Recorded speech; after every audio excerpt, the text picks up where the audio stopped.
Hello, and welcome back to our Haunted Mansion series, where some doors should never be opened, even if they lead you home.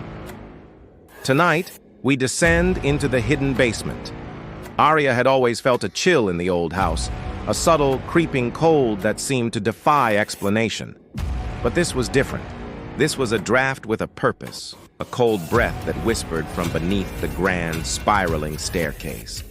She followed it, her hand tracing the ornate wallpaper until her fingers brushed against a seam she'd never noticed before. A hidden door. As she pressed against it, a faint sound reached her, a sound like quiet, desperate sobbing, echoing from the darkness beyond. Was it just the wind, or was it something else, something trapped and waiting? Curiosity, a dangerous and powerful force, overruled her fear. She had to know what was down there. The door creaked open, revealing a set of steep stone steps that plunged into a blackness so complete it felt solid. The air that rushed out was stale, thick with the scent of dust, decay, and something else. Something sickly sweet, like old perfume and forgotten memories. Holding her breath, Aria descended. Each step seemed to absorb the sound of her feet, pulling her deeper into a profound silence. The sobbing had stopped, replaced by a tense, expectant quiet. When her feet touched the damp earthen floor, she fumbled for the light switch she prayed was there. Her fingers found a cold porcelain knob. With a click, a single bare bulb flickered to life, casting long dancing shadows across the room. And what it revealed stole the air from her lungs. The basement wasn't empty. It was filled, wall to wall, with dolls, dozens of them, perhaps hundreds. Porcelain dolls with cracked faces, rag dolls with button eyes, and marionettes tangled in their own strings. They were perched on dusty shelves, slumped in corners and piled in heaps. Some were pristine, others were broken and missing limbs, their painted smiles twisted into grotesque leers. A museum of forgotten childhoods. Aria took a hesitant step forward, her heart pounding against her ribs like a trapped bird. There was a strange uniformity to them, a disturbing familiarity she couldn't quite place. She reached for the nearest one, a porcelain doll in a tattered lace dress. Its glass eyes seemed to watch her, vacant yet knowing.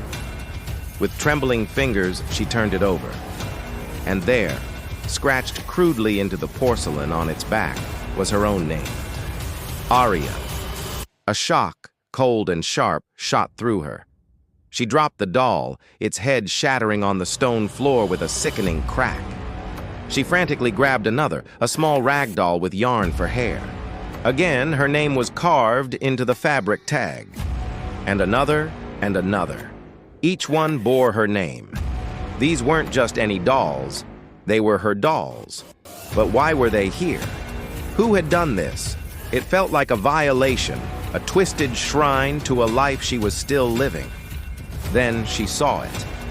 In the center of the room, sitting alone on a small wooden chair, was a doll she didn't recognize. It was larger than the others, almost life-sized, with eerily realistic glass eyes and human hair that matched her own perfectly.